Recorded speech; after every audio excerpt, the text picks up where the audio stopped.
స్తోత్రం యేసయ్యా. ప్రియమైన దేవుని బిడ్డలారా, క్రీస్తు నామములో మీ అందరికీ సమాధానం కలుగును గాక. ఆమేన్. ప్రతి దినము దేవుని వాగ్దానం అని ఆత్మీయ చక్కటి కార్యక్రమంలో మిమ్మల్ని ప్రేమపూర్వకంగా ఆహ్వానిస్తున్నాం. దేవుని బిడ్డలారా, ఎలా ఉన్నారు? బాగున్నారా?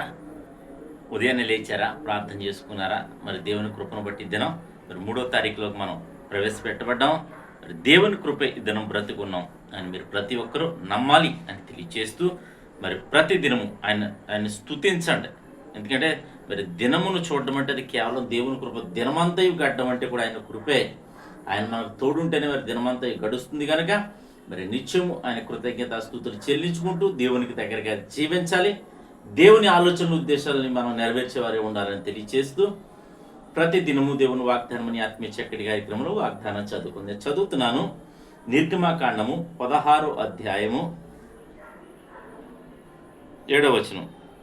యెహోవా మీద మీరు సనిగిన సనుగులను ఆయన వినుచున్నాడు. ఉదయమున యెహోవా ఏమంటాడంటే, ఉదయమున మీరు యెహోవా మహిమ చూచెదరు. మేము ఏపాటి వారము, మా మీద సణుగు నేల అని దేవునికి స్తోత్రం. ఇక్కడ మోషే అహరోన్లు మరి దేవుని బిడలగా, దేవుని ప్రతినిధులుగా, దేవుని సేవకులుగా ఉన్న సమయంలో మరి వారి చేత ఇజ్రాయేల్ ప్రజలు మరి ఐగుప్తు నుంచి నడిపించబడిన మీదట మరి అరణ్యంలో వారికి ఆకలి కలిగినప్పుడు, లేదా కొంచెం ఇబ్బందులు మరి దేవుడు పరీక్షించినప్పుడు, వారికి కొన్ని ఇబ్బందులు కలిగినప్పుడు వారు మోషే అహరోనుల మీద సణుగుతారట. అయితే అక్కడ ఏమంటున్నాడంటే, మోషే మీరు మా మీద సణుగున ఎలా, మేము ఏపాటి వారం అంటాం. అవును కదా, నిజమే కదా. మరి సేవకులు ఏపాటి వారండి?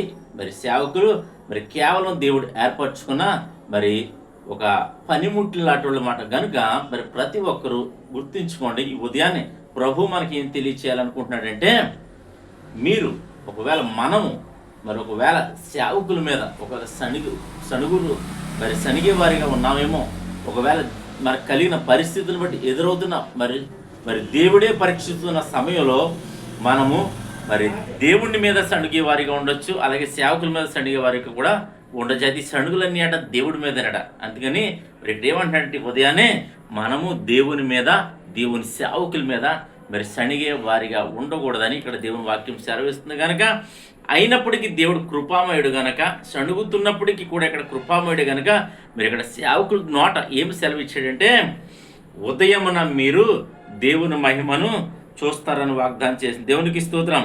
ఉదయమున మీరు యెహోవా మహిమ చూస్తారు అని మరి దేవుడు సెలవిచ్చాడు కనుక మరి పూరేళ్ళు కురిపించాడు, మాంసాహారాన్ని కురిపించాడు, మరి పరలోకపు మన్నాన్ని కురిపించి వారిని తృప్తిపరిచాడు కనుక ప్రియమైన దేవుని బిడ్డారా, ఈ దినం నీ పరిస్థితి, నా పరిస్థితి కూడా అలాగే ఉండొచ్చు. దేవుని మీద, దేవుని సేవకుల మీద మరి మనకు ఎదురవుతున్న పరిస్థితి బట్టి వారి మీద శనిగే వారికి ఉండొచ్చు. అయితే నీకు శుభవార్త, ధైర్యం తెచ్చుకో, నీ జీవితాన్ని మార్చుకో అని దేవుని వాక్యం సెలవిస్తుంది కనుక మీరు ఒకవేళ అలా మార్చుకుంటే మరి దేవుని మహిమను నువ్వు చూడబోతున్నావని తెలియచేస్తున్నాడు కనుక మరి ప్రతి దేవుడు ఎంత ప్రేమమని నిన్ను ఆశీర్వదించాలని మరి ఈ మాటలు తెలియచేస్తున్నాడు కనుక ప్రతి ఒక్కరూ మరి దేవుని మీద ఒకవేళ శనుగుతుంటే మరి క్షమాపణ కోరుకోండి.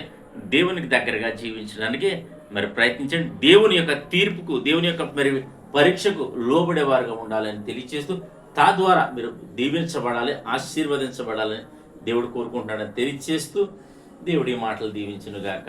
ఆమె స్తోత్రము తండ్రి, వందనాలు యేసయ్యా.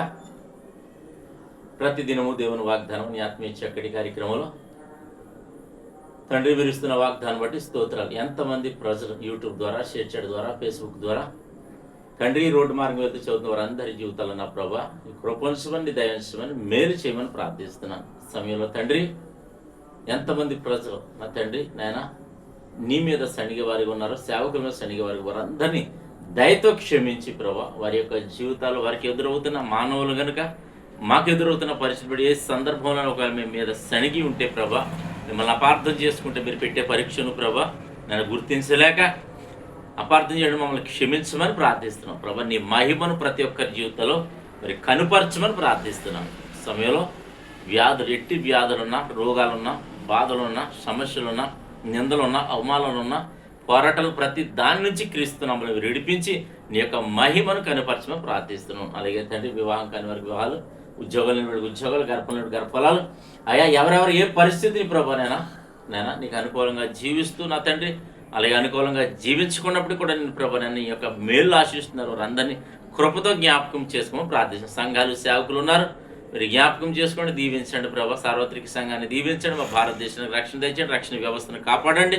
అలాగే తండ్రి నాయన మా దేశ నాయకులను, ప్రధాన అధికారులందరినీ కూడా కాచి కాబట్టి ప్రతి చోట ప్రయాణాల్లో నైనా, వాహనాలు ఎందు ప్రభా, ఉద్యోగాలు ఎందు, వ్యాపారం ప్రతి ఒక్కరిని మీరు కాచి కాపాడమని, తోడేయండమని. ఇద్దరు ఎవరైతే మ్యారేజ్ డే బర్త్డే చెప్పిన బిడ్డలందరికీ క్రీస్తు నామములో నాయన ఈ యొక్క సమాధానము, క్షేమం, ఆశీర్వాదాన్ని మీరు దయచేయమని క్రీస్తు నామములో అడుగుతున్నాం పరమ తండ్రి, ఆమేన్. నేను నమ్ముతున్నాను ప్రియమైన దేవుని బిడ్డలారా, ప్రభు మరి మనందరితో మాట్లాడి మనం బలపరిచారు, మీరు బలపడారని నమ్ముతున్నాను. మరి ఈ దినం నుంచి ఎవరైనా దేవుని మీద సణిగే వారు ఉంటే ప్రతి ఒక్కరు సణుగులు విడిచిపెట్టండి. మరి దేవుని పరీక్ష, దేవుని మరి యొక్క మరి తీర్పు అని, మరి దేవుని చిత్తమని గ్రహించి మరి ముందుకు విశ్వాసంలో కొనసాగాలని తెలియజేస్తూ, అలాగే దీన్ని ఎవరైతే మ్యారేజ్ బర్త్డే చెప్పి మీ అందరికీ క్రీస్తు నామములో నా శుభాలు తెలియజేసిన దేవుని కుటుంబాన్ని దీవించును గాక. ఆమేన్.